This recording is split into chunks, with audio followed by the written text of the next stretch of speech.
Well, you're back here again, are you? Hi, Charles. I have a question here that's a bit longish, so I'm going to read it from my trusty iPhone here. All right. This is from Michael H. Thanks, Michael. And his question is kind of interesting. Recently, there has been a strong push to develop wireless fencing. If fencing goes wireless, there would be a question of whether the game would still need to be fenced on a narrow strip.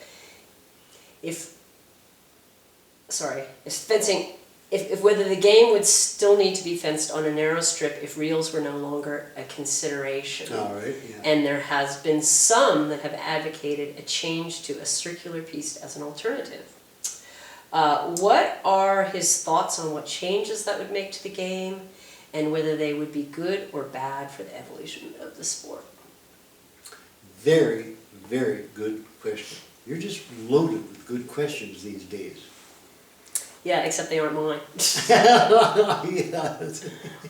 Well, and I really enjoy the opportunity being able to speak to this, because in various ways this comes up.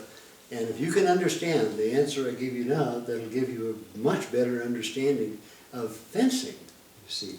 And any understanding of fencing you get is going to help you enjoy the game more, as well as help you do it, to practice it more. In the first place, the first premise is, the question is, without the reels, is it necessary to have a straight strip? Is that right? Yeah, basically, and if we had a circular strip, would that be good for fencing or bad for fencing? Right. And where would fencing go? Do we start fencing really wild and weird? Or I assume that's what you mean, Michael. Yeah, right. So the first half of this question is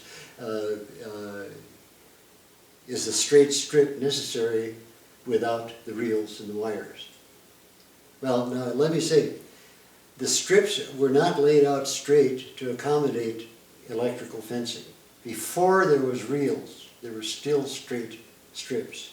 And before there was fencing, there was the dueling ground, and that was a straight strip. It's called a piste. And the piste was devised for the formal occasion when two men got out to try to kill or wound each other with thrusting or cutting weapons. Fencing is born on the dueling ground, which means that straight strip on the piste. You can't have fencing without the piste. Fencing... Errol Flynn did it all the time. But that's not fencing, that's sword fighting. Okay. That's different. Then you go to the Society of Creative Anachronisms for sword fighting. Fencing is specifically a recreation of the duel. It's a way to recreate the duel without the blood. The duel is for blood, fencing is for sport. But they're both doing the same thing, essentially. Satisfying an arrangement where two gentlemen can go out and have combat with weapons, with judges, juries, spectators. Seconds, absolutely. So fencing, let me back up a little bit again to clarify. Fencing was invented and devised to recreate the conditions of the dueling ground without the bloodshed. And why did they do that? Well, during the hundreds of years when duels were legal in Europe, there was a dueling mania in Europe. There was a lot of dueling going on. Some duels were just for first blood, the first scratch, and some duels were to the death. And that's another topic I'd really like to address. Another videotape too, if you could maybe talk about duels. Oh, we certainly. I'll let you. I would love to do that, because fencing comes right off the dueling ground and from nowhere else. Fencing is not sword fighting. Fencing is dueling, and that's a formalized combat of a very specific nature.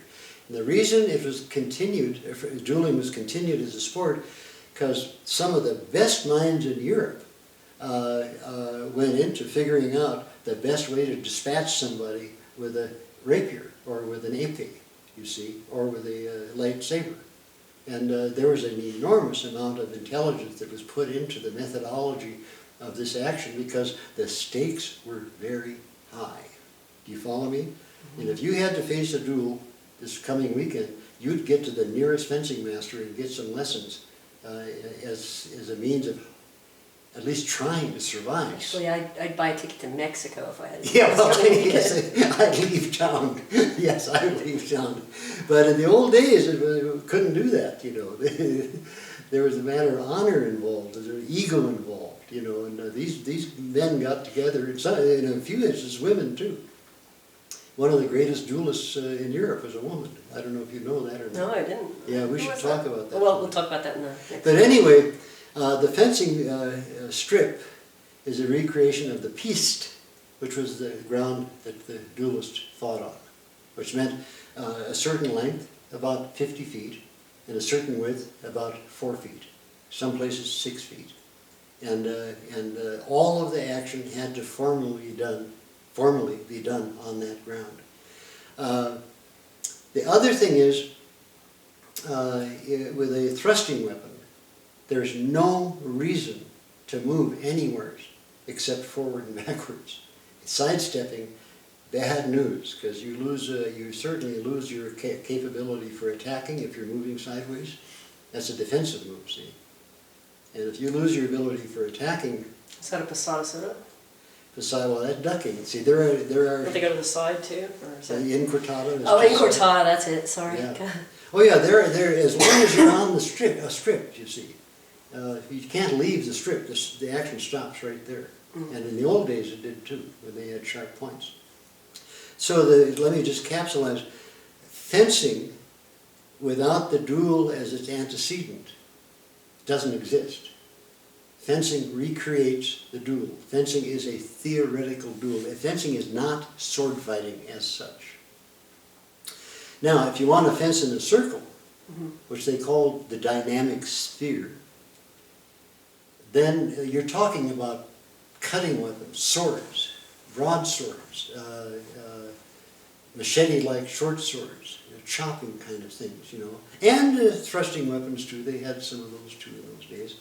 But you're talking about an entirely different idea, see. Mm-hmm. If fencing adopts a circular ground to play on, then it's no longer fencing. Mm-hmm. It would be some sort of modern game, but it wouldn't be fencing. Oh yeah, it would be a game that grew out of sword fighting. The next step. But didn't grow, yes, it's, no, not the next step. It grew out of, you have to go back further to real sword fighting where they ran around trees and, you know, ran upstairs. And, swung from chandeliers. yes, arrows, a la Arrow Flynn, you know, that sort of thing. And so I guess what I'm saying is that there's a contradiction in the thinking here, see, trying to combine two different things where they're not the same thing at all. Okay, well I think that probably answers your question, Michael, I hope. Yes, I hope that helps you, and if not, let us know and we'll try to clarify it some more, right? Okay.